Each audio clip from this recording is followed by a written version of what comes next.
คำสอนของพระชินวรประเสริฐเลิศล้ำ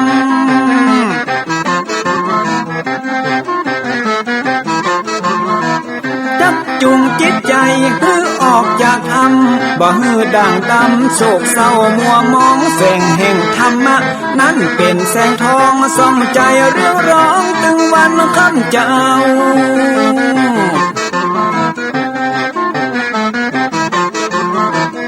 เอาศีลมานำเอาธรรมมาเฝ้าคือจิตใจเฮาจุงเย็นฝ่าฟันทุกเข็นต่อไปไปหน้าจะบ่ไหวหวันแต่เนิ่นเจิญพี่น้องมาฟังรายการธรรมะเบิกบานตอน6 โมงเจ้า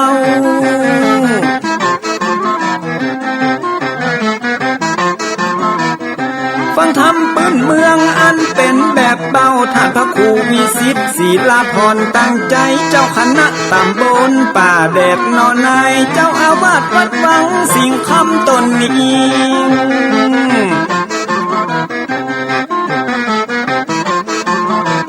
อนุรักษ์ของเก่าล้านนาก่อนกี่คือลูกหลานเฮาตีเกิดมาด้วยกันรักษาของดีเก่าเกลือได้อยู่กู้ถิ่นล้านนาฟังทำแล้วของแผ่วจิตใจเหมือนป่าอยู่ในนาทีนั้นนาม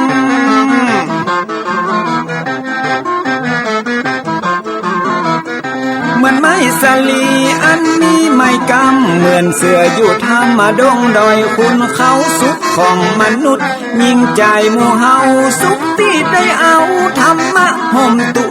ม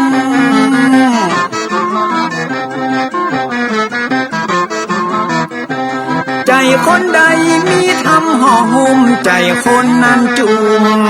ใจบ้านเหมือนอยู่วิมานเวียงวังจันแก้วบ่มีในเต้าแล้วน้อง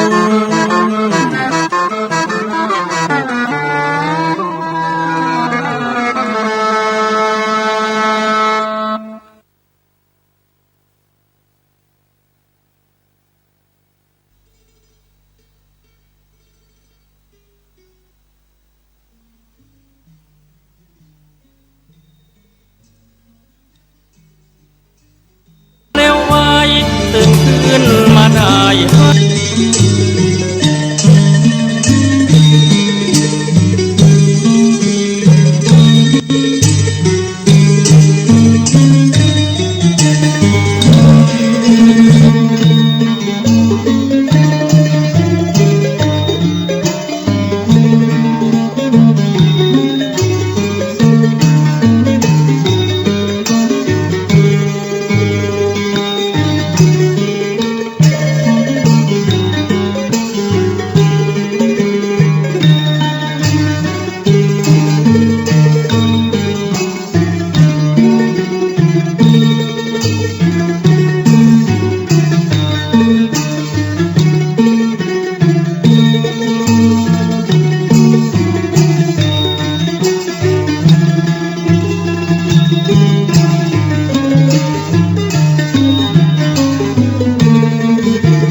ศสอนให้พรเกื้อกู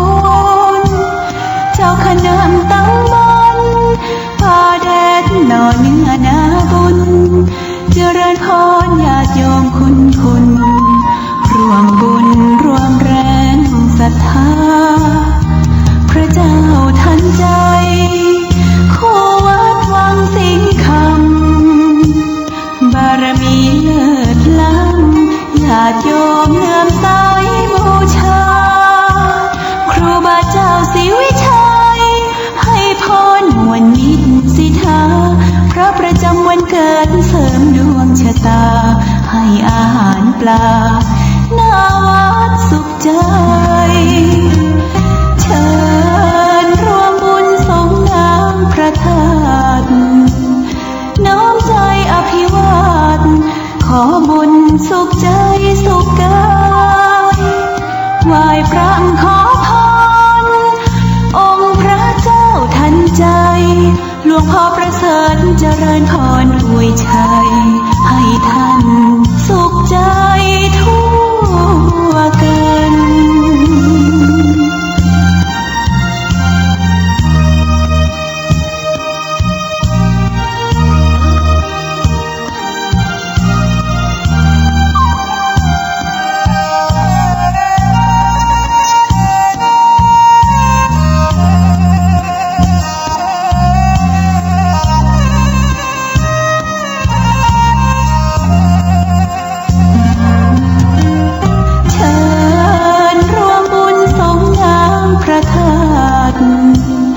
น้อมใจอภิวาท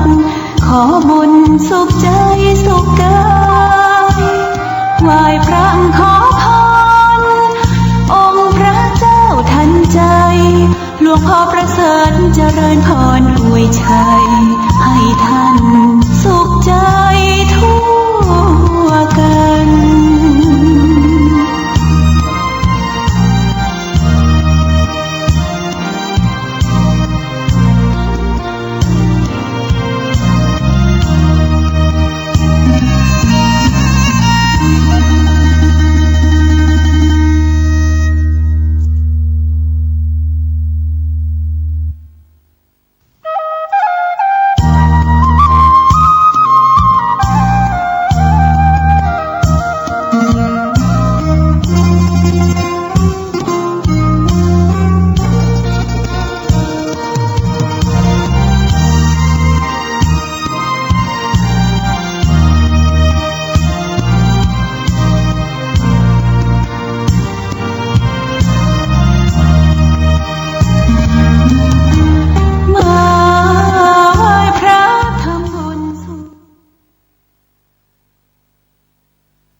ยกมือ10 นิ้ว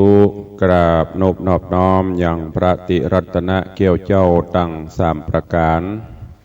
มันมีพระพุทธพระธรรมพระสงฆ์อันเป็นสรณะที่เพิ่งที่เคารพนับถืออันสูงสุดในชีวิตขอกราบคารวะแทบใต้ไวสาปุญญาปรมีธรรมพระมหาเถรานุเถระภิกขุสังฆสามเณรเจ้าจุตนจุองค์อันหมายมีพระเดชพระคุณหลวงปู่พระพรหมมงคล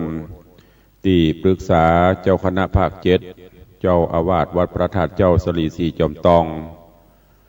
พระเดชพระคุณหลวงป่อท่านเจ้าคุณพระเทพโกศลที่ปรึกษาเจ้าคณะภาค7เจ้าอาวาสวัดศรีโสดาพระอารามหลวงพระเดชพระคุณหลวงป่อท่านเจ้าคุณพระธรรมราชานุวัตรเจ้าคณะภาค6เจ้าอาวาสวัดพระแก้วจังหวัดเชียงรายพระเดชพระคุณหลวงป่อท่านเจ้าคุณพระธรรมเสนาบดีรองเจ้าคณะภาค7เจ้าอาวาสวัดพระธาตุเจ้าดอยสุเทพพระเดชพระคุณหลวงป่อท่านเจ้าคุณพระเทพปริยัติเจ้าคณะจังหวัดเชียงใหม่เจ้าอาวาสวัดเจ็ดยอดพระอารามหลวงพระเดชพระคุณหลวงป่อท่านเจ้าคุณพระเทพสิทธินายกเจ้าคณะจังหวัดเชียงรายเจ้าอาวาสวัดพระสิงห์จังหวัดเชียงรายพระเดชพระคุณหลวงป่อท่านเจ้าคุณพระเทพรัตนนายกท่านเจ้าคณะจังหวัดลำพูน พระมหาเถรานุเถระครูบาสังฆเจ้าจุตนจุองค์โดยความเคารพเจริญสุขเจริญปอนพอออกไม่ออกศรัทธานาบุญติ่นจองห้องวัดจุหนุ่มเท่าใจยิงขอน้อมต้อนรับทุกท่านเข้าสู่รายการมรดกธรรมกำเมืองต่างสถานีวิทยุกระจายเสียงวัดฝ่ายหินตำบลสุเทพอำเภอเมืองจังหวัดเชียงใหม่สถานีวิทยุวัดหนองกายตำบลสันปะยางอำเภอแม่แตงจังหวัดเชียงใหม่สถานีวิทยุพระพุทธศาสนาจังหวัดเชียงไฮ้ออกอากาศที่วัดพระแก้วจังหวัดเชียงไฮ้สถานีวิทยุท้องถิ่นจังหวัดเชียงใหม่คลื่นพระพุทธศาสนาและจริยธรรม FM 96 เมกะเฮิรตซ์ตระโจนวิทยุชุมชนเสียงตามสายหอกระจายข่าวตามหมู่บ้านตามวัดวาอารามกูวัดกูวากูบ้านกูจองพร้อมกันนี้เจริญปอนญาติโยมติดตามรับฟังจากสัญญาณห้องส่งวิทยุออนไลน์ของวัดฝ่ายหินและวัดยังกวงตลอดจนติดตามรับฟังทางเว็บไซต์ทางอินเทอร์เน็ตอยู่ทั่วโลกรายการนี้ดำเนินโดยอาตมาภาพพระครูวิสิตศรีลาภรณ์เจ้าคณะตำบลป่าแดดเจ้าอาวาสวัดวังสิงห์คำตำบลป่าแดดอำเภอเมืองจังหวัดเชียงใหม่เป็นผู้ดำเนินรายการน้อมนำสาระธรรมคำสอนปืนบ้านล้านนารักษาหิดหอยมรดกธรรมกำเมืองมาเทศนาฮือกับญาติโยมทั้งหลายได้สดับรับฟังกันวันนี้ตื่นเจ้ามาอากาศก็รู้สึกสดชื่นแจ่มใสเย็นสบายแต่ว่าก็ยังมีฝนฟ้าตกโปรยปลายลงมาก็สร้างความจุ่มเย็นและก็ล้างสิ่งสกปรกฝุ่นละอองต่างๆตามหลังคาบ้านหลังคาวัดวาอารามตามต้นไม้ต้นตอกเลี้ยวพอไปตามบนดอยสุเทพก็พอจะหันดอยหันอย่างพ่องฝุ่นละอองต่างๆก็จางไปพ่องแล้วก็ช่วงนี้ก็เข้าสู่ช่วงเทศกาลมหาสงกรานต์แถมบกี่วันก็จะได้เล่นน้ำเล่นท่ากันจะได้ขอศีลขอปอนครูบาอาจารย์ขอศีลขอปอนพ่อแม่พ่ออุ้ยแม่มอนครูบาอุปชาอาจารย์ผู้มีพระคุณตามจารีตหีดหอยประเวณีที่ได้ปฏิบัติกันมาตั้งแต่บรรพชนมาจนถึงการปัจจุบันวันนี้ก็ขอให้ทุกท่านมีความสุขเนอะเป็นวันหยุดสุดสัปดาห์การเวลาล่วงเลยผ่านพ้นโดยความรวดเร็วเผลอแป๊บเดียวเข้าสู่เดือนที่4ของปี61ละก็เดียวกับเคลื่อนคลายย้ายไปผ่านไปจากวินาทีเป็นนาทีเป็นชั่วโมงเป็นวันเป็นเดือนเป็นปีชีวิตเฮาก็แก่ขึ้นมาแก่ตนแก่ตัวกันขึ้นมาก็ ที่สำคัญนั้นก็ขอให้แก่ในด้านการรักษาศีลฟังเทศน์ฟังธรรมจำศีลกินทานปั่มเป่งภาวนาไปเพื่อจะได้เป็นเสบียงตังและที่สำคัญนั่นก็จะไปละไปลืมธรรมะไตรสิกขาศีลสมาธิปัญญาก็คือมีกำกับตนกำกับตัวไว้โดยตลอดวันนี้ก็มาฟังกันต่อในเรื่องของบัวระวงหงส์อมาตย์นิยายธรรมที่มีสาระนิยายธรรมที่ม่วนที่พ่ออุ้ยแม่มอนเฮาได้ฟังกันมาได้เมินแล้วก็มาจนถึงปัจจุบันนี้ก็ยังอยู่ในความทรงจำของญาติโยมศรัทธาใครฟังกันฟังแล้วก็บ่เบื่อฟังแล้วก็บ่ก่ายฟังแล้วก็ใครฟังแถมตุลุงก็นำมาเทศนาฉลองเจตนาศรัทธาเพราะว่าเนื้อเรื่องก็รู้สึกว่าใจได้ในทุกการทุกเมื่อฟังแล้วก็บ่เบื่อ ตะวานี้ก็ได้เทศนามาถึงอย่างตีนอโปธิสัตว์เจ้าหรือว่าสองพี่น้องอันมีสุริยะวงศ์ผู้เป็นพี่และก็บัวระวงศ์หงอำมาตย์ผู้เป็นน้อง หลังจากที่ถึงสองได้อำลาแม่ ก็คือจันทเทวีเปลี่ยนไปตามกรรมดันโดนไปตามป่าไม้ไพศาลเพื่อว่าเป็นกรรมวิบากที่ได้ปัดได้พรากจากบ้านจากจองจากป่อจากแม่ไปถึงสองก็ดันโดนไปตามป่าไม้ไพศาลในระหว่างทางก็มีเสียงนกเสียงสัตว์ป่าห้องเป็นเปื่อนเป็นฝูงอยู่ไปค่ำในก็นอนหั่นโดยคืนนอนอยู่บนคบไม้หรือว่าโงดบนแง่ไม้แล้วก็แจ้งมาก็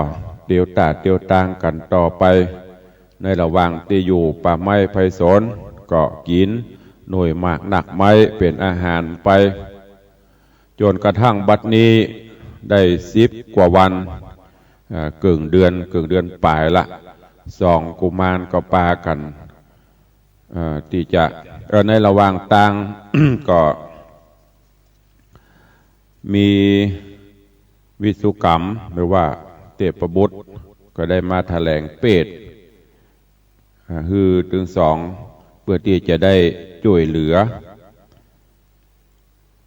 ถึงสองกุมารเทพบุตรเทวดา องค์อมรินทร์พระอินทร์เจ้าฟ้าก็ได้ฮือวิสุกรรมได้มาแถลงเปตเป็นไก่2 ตัวไก่ดำไก่แดงเพื่อที่จะได้มาช่วยเหลือสองกุมารก็พยายามดันโดนมาและในตอนนี้ ก็ได้โดยเฉพาะถึงสองได้หารไก่ที่องค์อมรินทร์พระอินทร์เจ้าฟ้าเปิ่นได้แถลงเปตมาฮื้อโดยเป็นตัวเป็นไก่แดงแล้วก็ไก่ดำไก่ถึงสองนั่นก็มาแถลงเปตต่อหน้าสองพี่น้องไก่ตัวดำ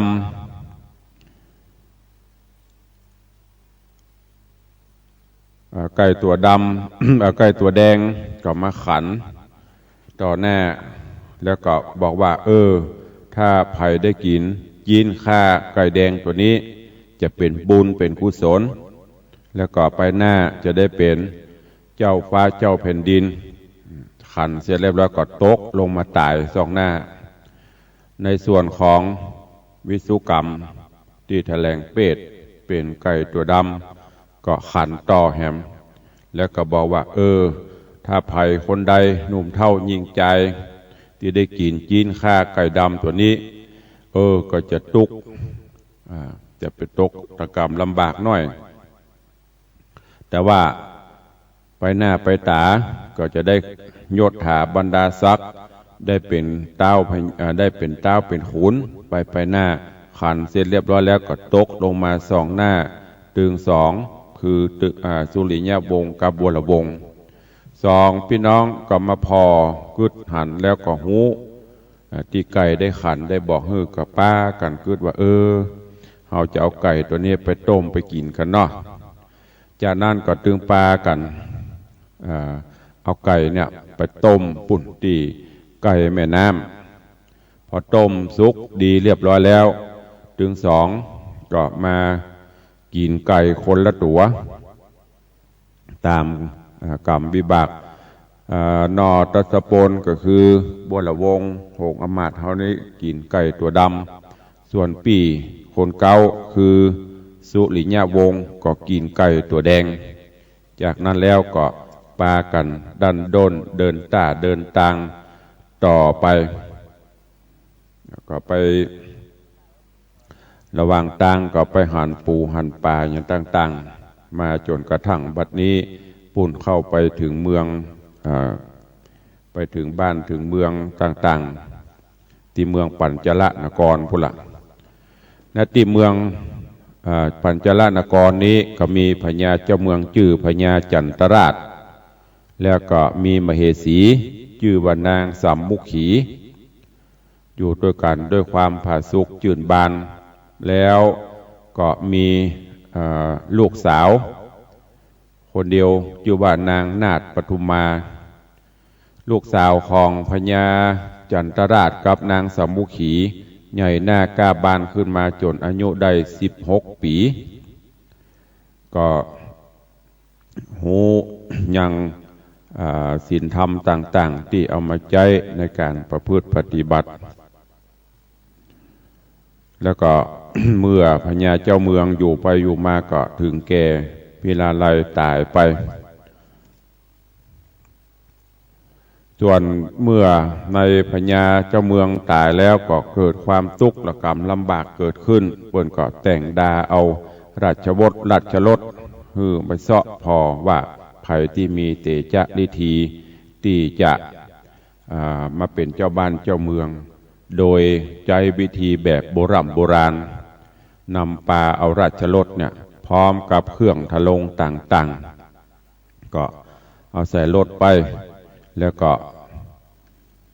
เจิญเทบุตรเทวดาคือได้มาหูมาหันมาเป็นสักขีพยานตอนนี้ราชรสปุ่นปากันไปจุกอยู่ที่ศาลาที่2 กษัตริย์หรือว่านอเนื้อโพธิสัตว์เจ้าคือสุริยะวงศ์กับบัวละวงศ์อยู่เรื่องราวจะเป็นจะได้ในขณะที่รถ ราชรถมาประทักศีลเวียนรอบแล้วหมู่ปุโรหิตทั้งหลายจะเนี่ยจะได้ก็เชิญญาติโยมทั้งหลายได้ติดตามรับฟังในพระธรรมเทศนาเรื่องบัวละวงศ์หงส์อมาตย์ในตอนต่อไปณโอกาสบัดนี้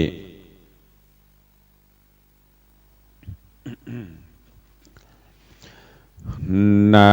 โมตัสสะภะคะวะโตอะระหะโตสัมมาสัมพุทธัสสะสาธุโวฟังลาโสตุจันดาสัพปุริสะตังหลายตั้งหญิงและชายหนุ่มเทาอันปากันเล่าดาฟังยังรัสธรรมเทศนาบัวระวงศ์หงส์อมาตย์ลำดับมาการแล้วถึงตอนที่6เนยเจ้าขอเชิญศรัทธาตั้งหลายหนุ่มเทาจงตั้งใจเล่าทาดาฟังต่อไปนานี้และนาที่นั้นปโรหิตาจารย์อำมาตย์พรามบรรณาจารย์เศรษฐีกหบดีป้อกาตั้งไพร่ฟ้าประจาอันตัวมาเป็นถอยตั้งใหญ่น้อยยิ่งใจมีใจผายจื่นสู่โห่ห้องอยู่สะโซนโจมโมคนน้อยใหญ่รอบแว้นไข่ศาลาต่างสัตตาเล็งส่องพอที่ห้องไปในบ่มีภายสักผู้จักได้หูเล็งหานยังหน่อขุนท่านยอดซอยคือเจ้าน้องซอยบัวระวงศ์กับตั้งธงหอกเขาย้อนวิบากเก่ามาบังเต้าหันยังพี่เจ้าคือว่าเจ้าสุริยะวงศาพงใส่ญานอนอยู่บ่มีกู้ปอสองพรามหูกองวิเศษจบแจ้งเหตุหมอดไว้ก็พันภายไว้ว่องเข้าสู่ห้องไปนายเล็งแลไปสันทีหันแต่เจ้าปี้สุริยะวงศ์บ่หันทงหอกเข้ากับตั้งเจ้าหนอพุทธาพระมนาภูวิเศษจบแจงเปตตั้ง3หันใจรามหนุ่มเดาพิจารณาเล่าไปมามีลักษณะพาเสดงามลำเลิศดีเล ตามกำปีบอกแจงเสียงตี้แห่งสังกาจิงไขจากล่าวถอยแก่คนใหญ่น้อยยิ่งใจว่าดูราตานต่างลายเฮ้ยหนุ่มท่าเอาใจนี้เล่าบุญมีลักษณะดีองค์อาจกวนนั่งภาสัตว์ห่อใจร้อยว่าเป็นสายใหญ่ลูกเต้าอยู่ต่างเดาไกลตาเทวดาจักย่องมาสู่ห้องเมืองเฮาเพื่อบรรเทาเอาไม้แห่งไพรไตรประจาอย่ารอราเนิ่นจ้ามาพร้อมนาเร็วไวคือกองใจปาดก้องเสียงเครื่องเสพซองดนตรีเครื่องแหบมีหลายเผ่าจูงตีเป่าตามรายฮือเพื่อฮือใจบุญใหญ่หูชิงได้หมื่นตาการพรามจะเสียงขาดจุมหมู่ปาดมโหรีสัปปะดนตรีหลายแหล่สัปปะเครื่องแห่หลายอ่านเขาปากันตีเป่าเสียงอดเอาเนืองนันสองจอมควันปีดนองนอนอยู่ห้องภายในบ่มีไผจักตื่นปิ้นปิกฟื้นหมื่นตาที่นั่นพรามมาที่นั่นนาพรามผู้ฉลาดกับอำมาตย์เตรียมใจก็เร็วไวบ่จ้าอุ้มเอาเจ้าฟ้าสุริยะวงศ์ผู้เป็นองค์ปี้ไทยไปนอนไว้เหนืออาสนะอันงามตาสร้างอาจในโรดราชเกียงคานโยธาหารเวทเฝ้าแล้วแห่เข้าเวียงใจกันว่าไปฮอดแล้วตีภาษาเกี่ยวห่อคามเขา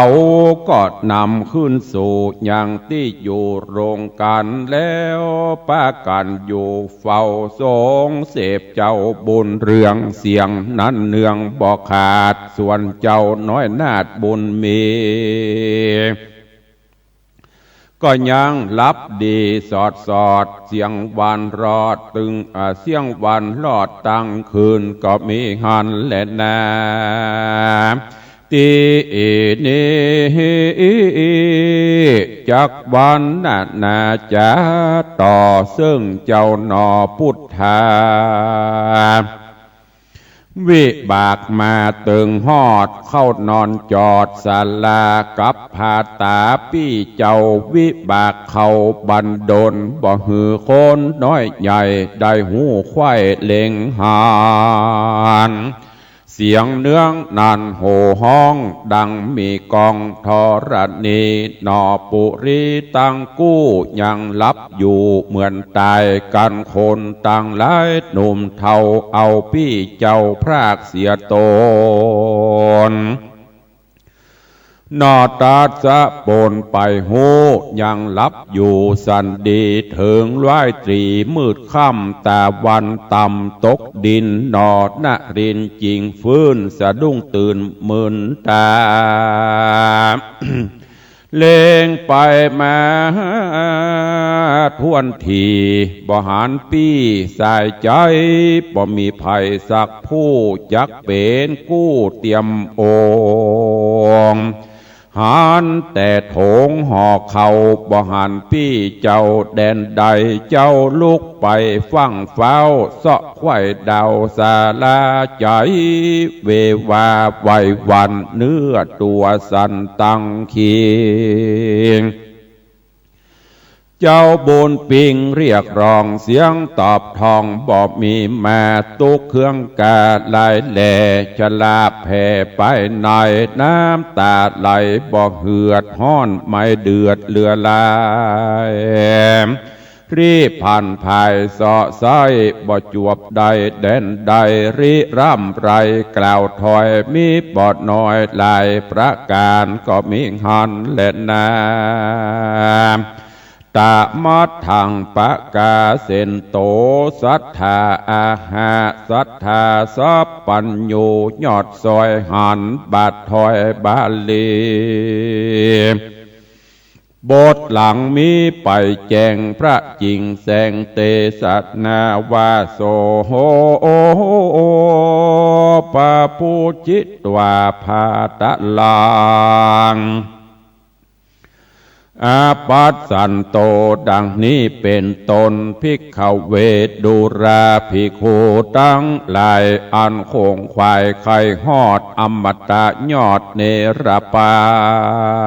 นส่วนนอโปธิญาณหนุ่มเนาคือว่าเจ้าบัวระวงหูคิงองค์ปิกฟื้นสะดุ้งตื่นมึนตา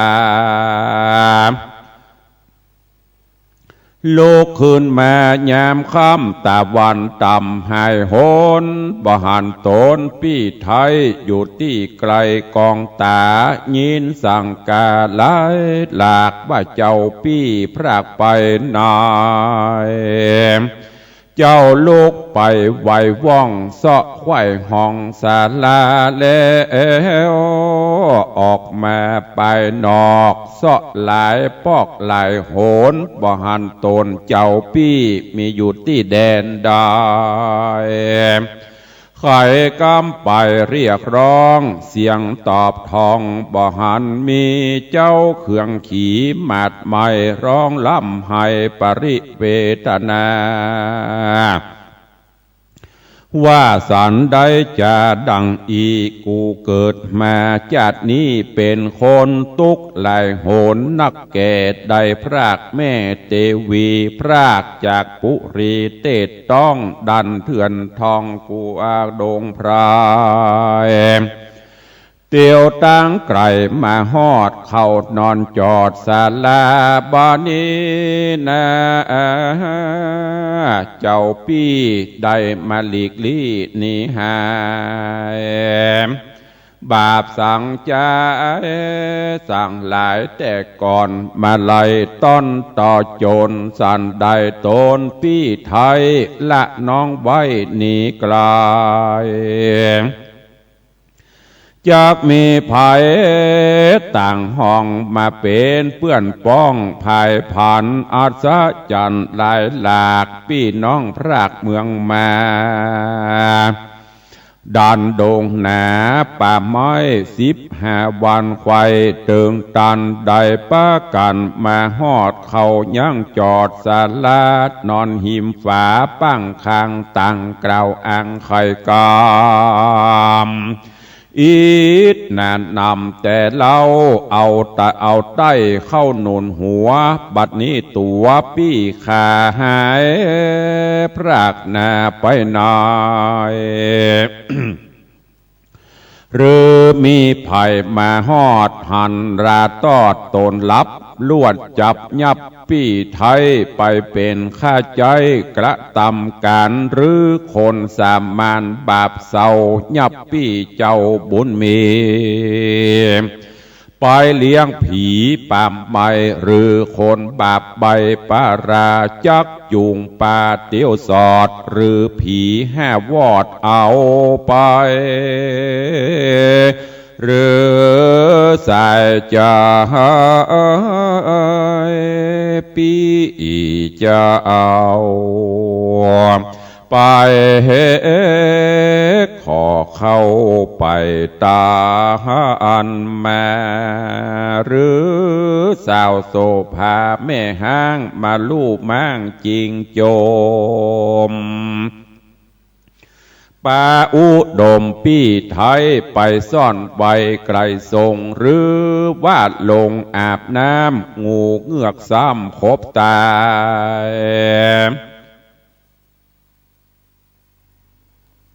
หรือปี้ภายเตียวต้องเข้าสู่ห้องเวียงใจตาวันใส่ตกต่ำยามต้านพร่ำหับประตูใส่บุญจูปี้ไทยออกบ่ได้ไปนาย โลดโอใจ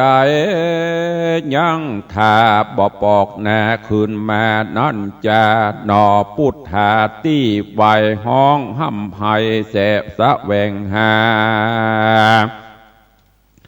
ยังสุริญาบงสาปีเจ้าใกล้ไหวที่เก่าหลายหงใจเวบนหลายแหล่น้ำตาแผ่ลามลายเกิดยักไปทำข่าวหาพี่เต้าบุญนาตามเกหาที่ไกลวิบากไล่ต่อโจรลวดลงโหนไปนาเข้าสู่ป่าดงรีก็มีหันแลนาโสปันนะสุริยะวังโสส่วนสุริยะวงปี้เจ้าอันอำมาตย์เก้าเสนาตั้งพระจามวลหมู่นำไปสู่เวียงใจแล้วนำไปนอนไว้ในผาสัตว์ใหญ่ห่อคำเจ้าบุญนำยศใหญ่หลับเสียงไข้วันคืนบ่หูมื่นตาตื่นบ่หูฟื้นกาญาคืนนั้นน่าเสียงแล้วจุ่มไก่แก้วลงก่อนดอกผูทอนกลิ่นกูยังบ่หูมื่นตาพรามบรรดาผู้ใหญ่กึดกวาดใดในใจ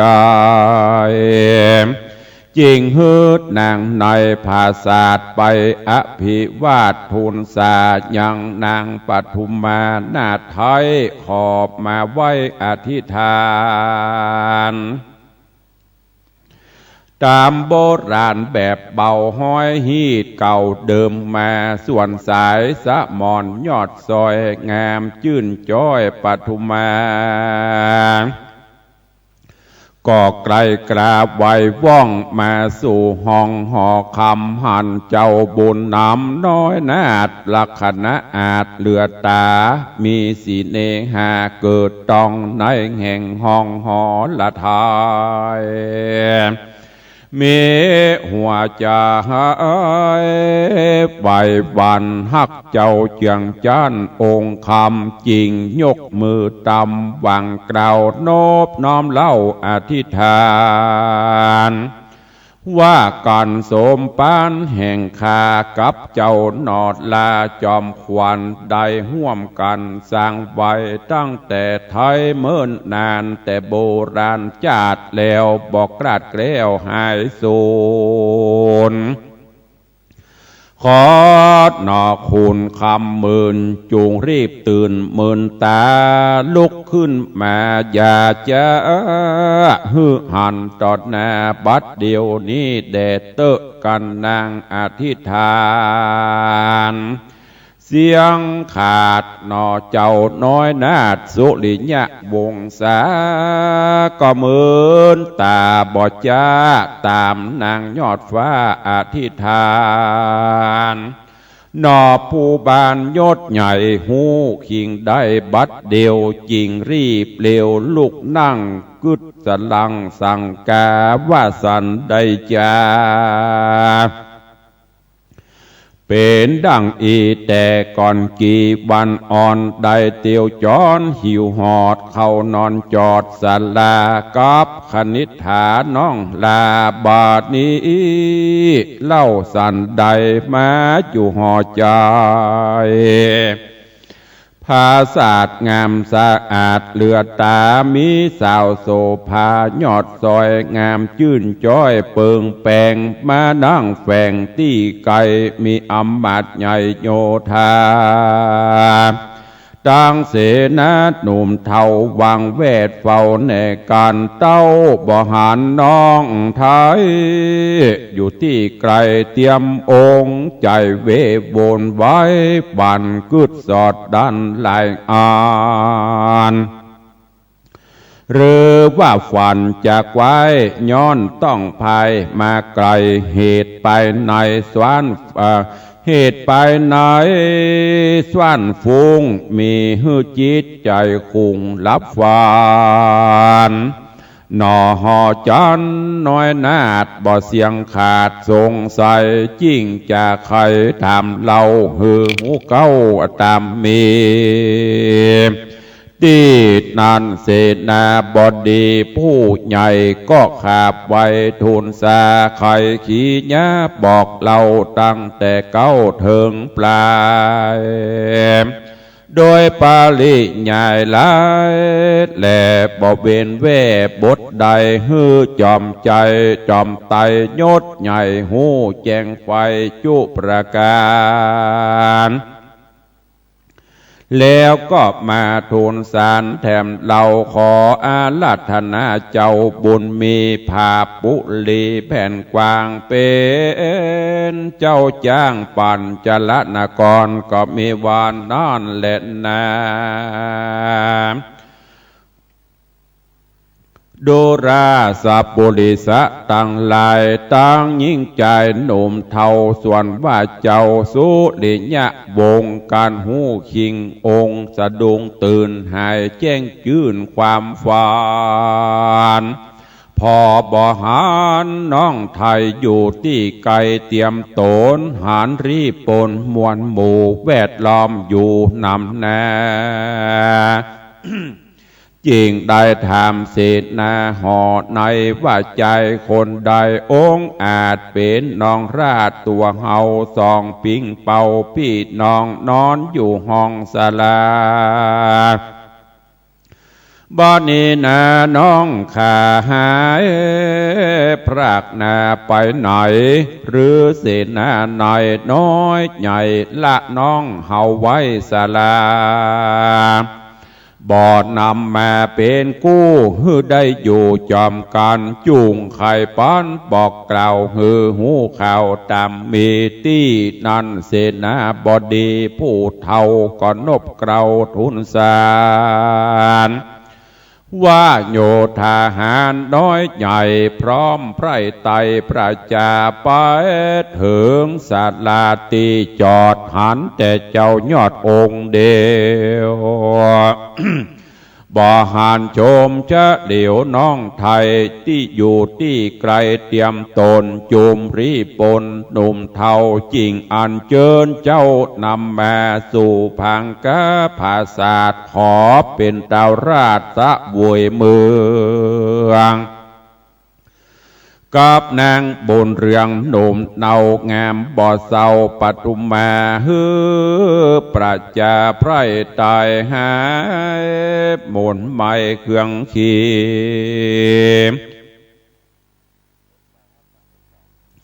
ขอบุญมีเจืองเจ้าอย่าละฮีดเก่าเดิมอ่อนขอคุณนาผู้ข้าอยู่เป็นเจ้าฟ้าสะบวยเมืองก็มีหันและนานิทิตังขีญาสังวันนาวิเศษจาห้องเหตุธรรมเทศนาบัวระวงหงอมาตตอนที่6ก็บังกรมสมฤทธิ์เดช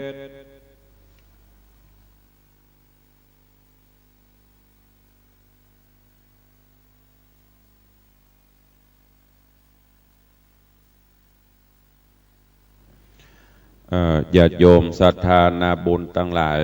ก็ได้รับฟังพระสัทธรรมเทศนาในเรื่องของบัวระวงหงอมาตย์ก็จบไปแถมตอน1ในตอนที่6ถ้าเป็นผูกกับผูกที่3จบลงไปเนื้อหาสาระเรื่องราวฟังเข้าก็ม่วนงานขึ้นติ๊กๆเนอะตอนนี้หน่อโพธิสัตว์เจ้าถึง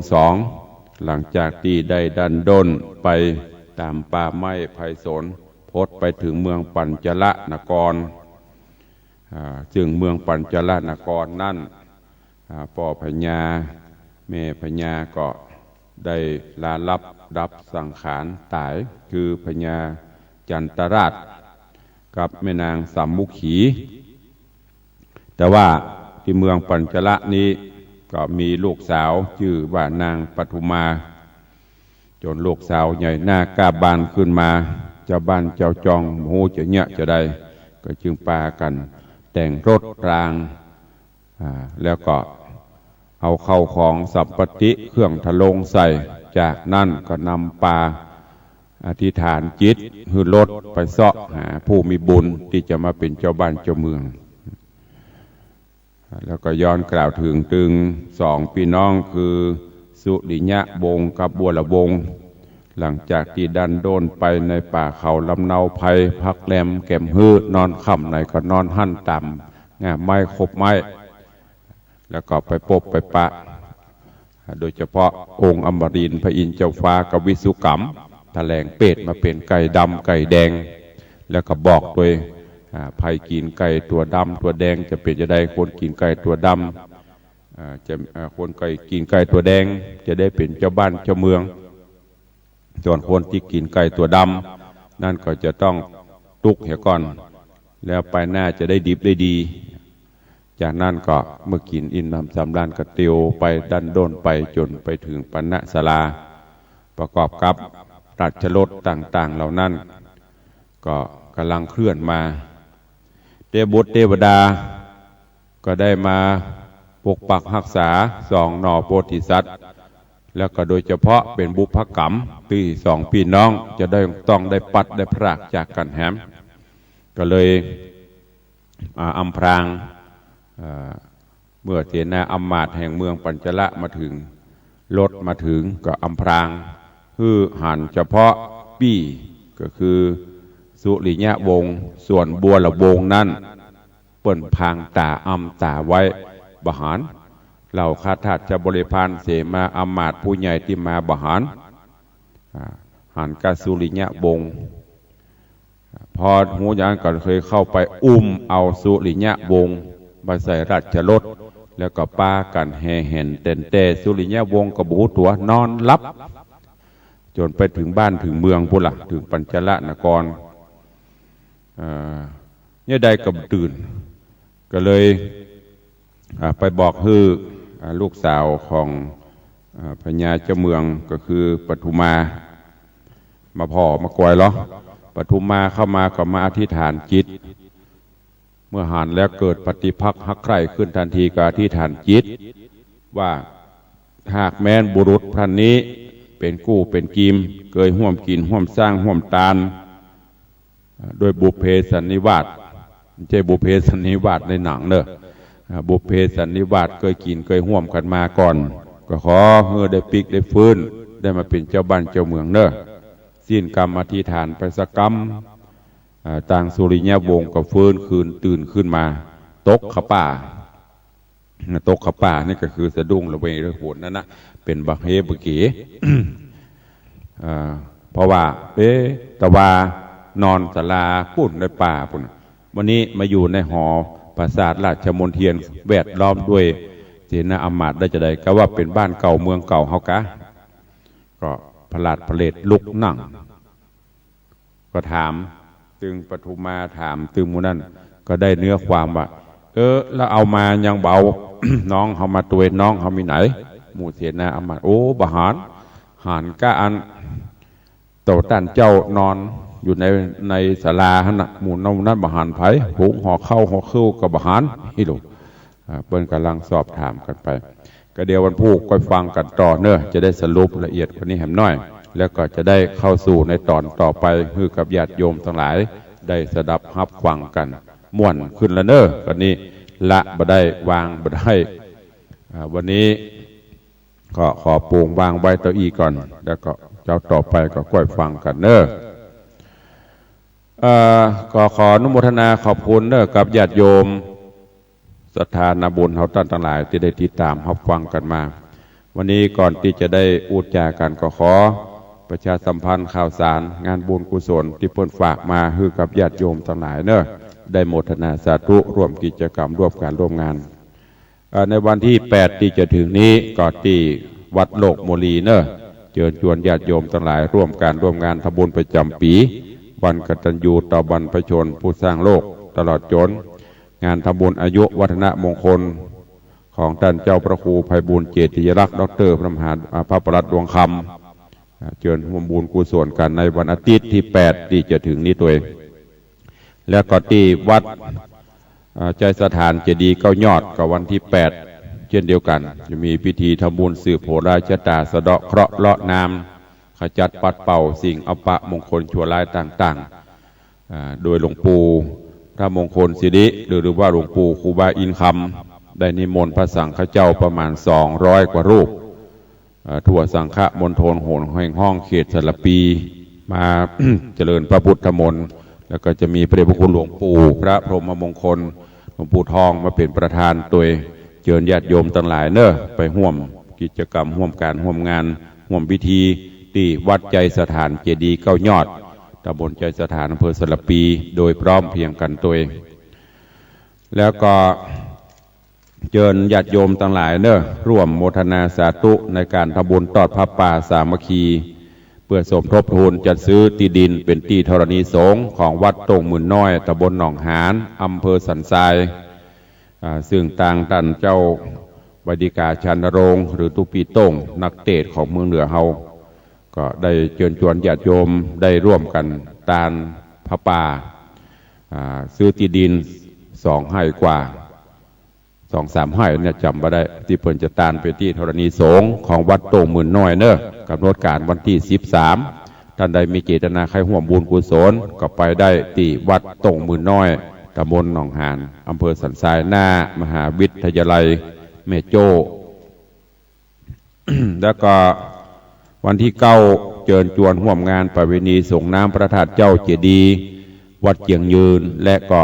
สละสลงสักการะพระสัพพัญญูเจ้าเดชเมืองอันเป็นพระพุทธรูปศักดิ์สิทธิ์ของเมืองล้านนาเมืองเชียงใหม่เฮาตัวก็เชิญท่านทั้งหลายเนอะวันที่9 เมษายนและจากนั้นก็10-11ไปจนถึงวันปีใหม่ขอเชิญทุกท่านตัววันนี้ก็อนุโมทนาบุญขอบคุณกับญาติโยมทั้งหลายที่ร่วมกึศร่วมสร้างร่วมกินร่วมตานกับต่างวัดวังสิงห์คำเนอะในตอนนี้อย่างที่ทุลุงได้เชิญชวนญาติโยมทั้งหลายร่วมการร่วมงานกึศสร้างห้างแปลงอย่างห้องน้ำห้องสุขาห้องปลดทุกข์ของวัดตอนนี้กำลังเข้าสู่หมวดการปูกระเบื้องติดตั้งสุขภัณฑ์ขอบคุณอนุโมทนาบุญกับโยมแม่สุภาชัยภูมิแม่โจ้ได้ร่วมเป็นเจ้าภาพกระเบื้อง4 กล่องเป็นเงิน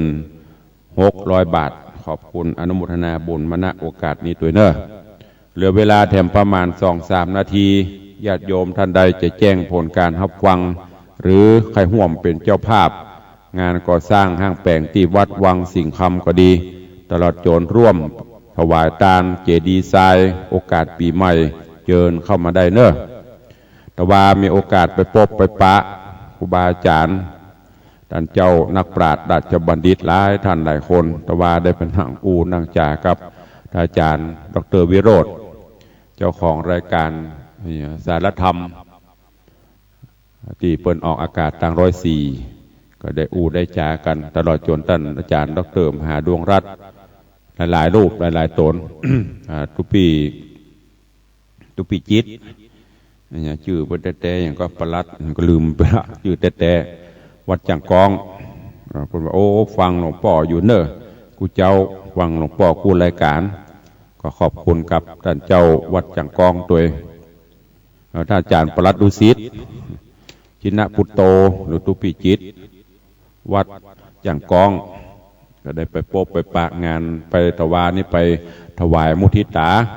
อายุวัฒนมงคล62 ปีของพระเดชพระคุณหลวงพ่อท่านเจ้าคุณพระเทพสิงหวรจารย์รองเจ้าคณะที่วัดพระสิงห์แล้วก็ตั้งอาจารย์หลุยหรือว่าที่ร้อยตรีสราวุธเมืองอินเปิ่นก็มีพิธีสมโภชน้ำต้นเงินน้ำต้นทองคำที่ได้จัดสร้างขึ้นเพื่อจะได้ไปใส่น้ำเท่ามินส้มปล่อยส่งน้ำพระธาตุเจ้าหริพุนชัยละปูนเนอะช่วงนี้กำลังอยู่ในช่วงโหมดของการทำบุญเอาไปฉลองสมโภชตามวัดต่างๆแต่ว่านี้ไปฉลองสมโภชที่วัดพระสิงห์แล้วก็วันก่อนนั่นก็ที่วัด7 ยอดแล้วก็ไปละปูนก็มีวัดจำเทวี วัดมหาวัน เพื่อนจะได้ไปหลายๆ วัดสำคัญของเมืองเชียงใหม่ละปูนและจากนั้นก็จะนำไปถวายเป็นสมบัติของแผ่นดินทินล้านนาที่วัดพระธาตุเจ้าหาได้ปูนชัยละปูนช่วงนี้แปลกเนาะมีไข่กิ้งมีไข่กล้างมีไผ่โทเข้ามานับวันก็หายไปเนาะ จากที่เคยโลละมันเป็นจะใดจาถือไม่มีใครโทรหาตุลุงเลยหายไปจ้างไปติกเนาะกูเตือนนี่ปดโทษใครจะยังไม่ได้เปิดโอกาสให้เดี๋ยวมึงไหลเขาโลกกลิ้งกลางประเด็นนี้ใครจะอู้ตัวตุลุงดักปิ้งถ้าจะกลัวเสี่ยงกระเบื้องก็ว่ากลัวได้หอมทรายบุเลยมีใครโทรเข้ามามาเจ้านี่มีซักสายดักปิ้งบินบ่อยมีก็ไม่เป็นไรเวลาก็หมดไปตัวลุงก็จะไปแล้วมันจะไปไหนเนอะหมดเวลาละก็นำรายการจากไปก่อนวันต่อไปกับพบกับปะกันวันนี้แม่จันดีวิสุทธินันท์บัดต้องโทรละบะฮับละหมดเวลาละเดี๋ยวมันจะยาวบัดต้องกลิ้งเข้ามาละหมดเวลาจะไปละเดี๋ยวจะเดือเวลาจะไปกินเวลาของเปิ้ลถ้าเปิดโอกาสละโทรมาเลยถ้าตายละโทรเดี๋ยวมันจะติดพันพอละไม่รับสายละหมดเวลาวันนี้แม่จันดีวิสุทธินันท์จะเข้ามาทำบุญกับพี่น้องจากต่างเจดีย์แม่ครัวตัวเองก็วันนี้ไม่ได้ไปไหนอยู่วัดก็จะได้ต้อนรับแล้วก็จะได้เพียววัดเพียววาตัวเองอยู่ดีมีสุขเหมือนกันจุตนจุองค์จุผู้จุคนเนอจัตตาโรธรรมาวัตันติอายุวันโนสุขังพลัง